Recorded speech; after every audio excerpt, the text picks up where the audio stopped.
Hi there everyone. In this series of videos, which I'm starting with this one about definitions, I'm going to be talking a lot around the subject of social economy. So I thought it might be best for me to start by defining what social economy is so that we all kind of get to grips with it. Then we'll build up from there and see this really interesting topic of social solidarity economy or social economy, and see how it all fits into our daily lives and how we can participate. More importantly, it's about how you and I can participate in the new social economy that's about to take over the business world. Well, at least it's going to make a huge dent into the way that we live and the way that we do business. So let's get straight into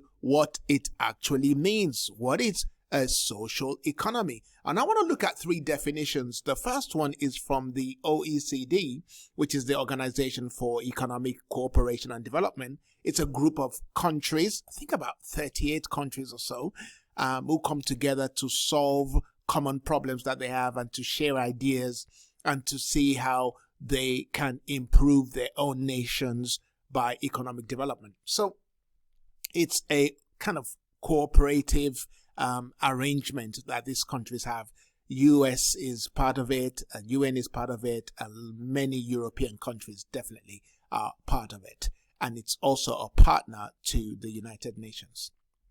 Now, it defines a social economy as organizations traditionally refer to the set of associations, cooperatives, mutual organizations, and foundations whose activity is driven by values of. Now, look at the major tenets of this social economic organization or social economy organizations.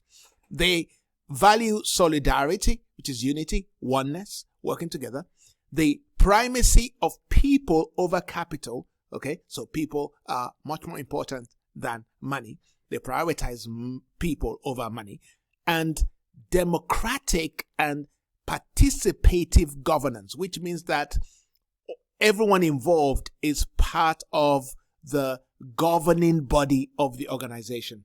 This is completely different from how the, in quote unquote, capitalist or neoliberalism works, which is what we are familiar with. We're more familiar with how capitalist organizations work.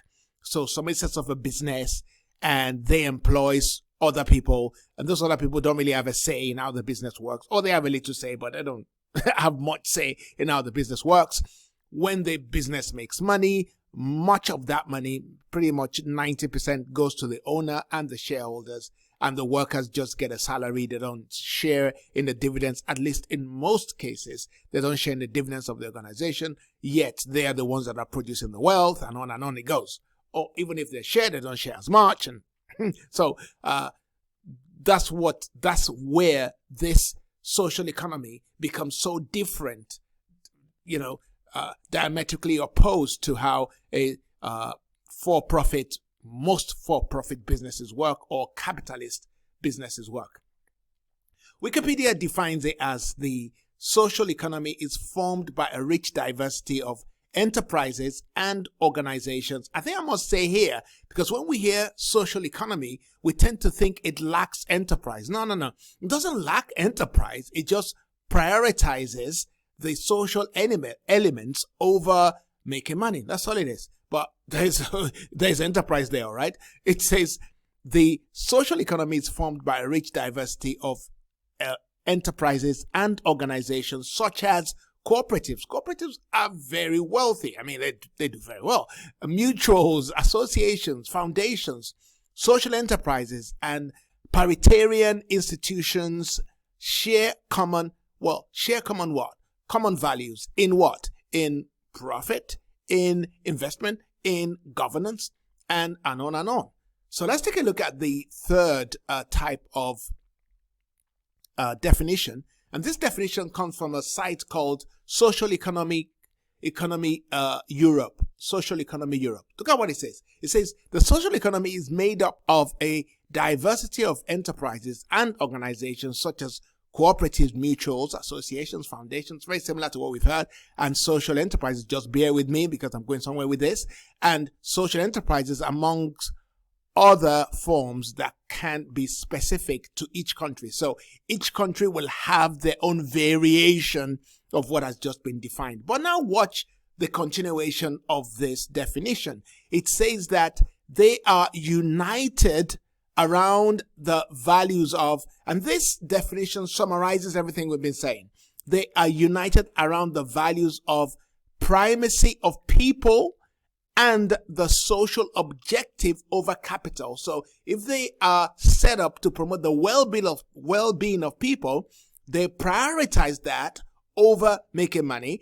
They are democratic, or at least their governance is democratic, which means everybody has a say on what happens to their own lives. Just imagine you going to work and you have a say about how your pension is going to be run and how much is going to be invested from how much deductions you're going to have from your own money, and how you're going to share in the profit, and how much profit should be reinvested, and how much profit should be given to certain other types of social action organizations in your area, and how much you're going to spend on improving the environment. Just think about, you have a say in all that. That is a social economy.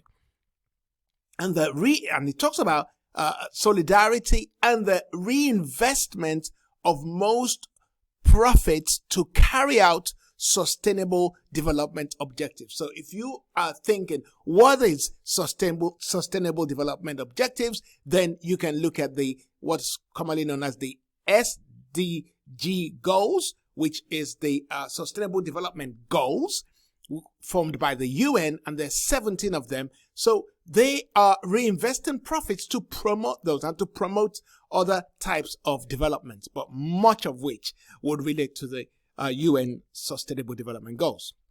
So a social economy really does work. And I truly believe this is going to be the way forward in the future. Now, I was listening to a video by the CEO of OECD, and what he said was that over the past 50 years, social economy has been the primary source of job creation. In fact, it makes up of 6 to 8% of the gross domestic product of each European country, and 10% of all labor force in France and Belgium is actually from social economy organizations. Mondragon is a very big social economic company, and it was started by a priest in Spain. It employs thousands of people, produces hundreds of equipment and materials. They are a pretty big social economic organization, or social economy organization. Now, one of the most interesting points that Matthias Kornmann made was that social economy is now becoming part of the recovery plan of most nations. Just think about that.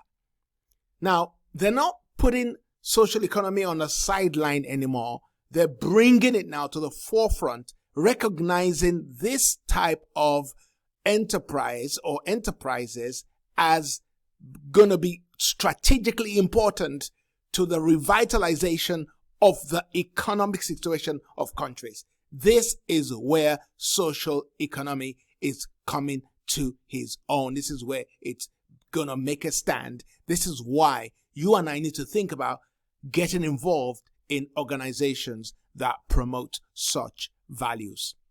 Okay, we're going to be hearing more of this. This is like an introduction. I'll probably do a second introduction on this, but just know I've given you definitions of what a social economic organization is and how it works, and we're going to look at some diagrams and cover a little bit more as we go along. So question is, like always, what are you going to do? Are you going for it? Are you unsure?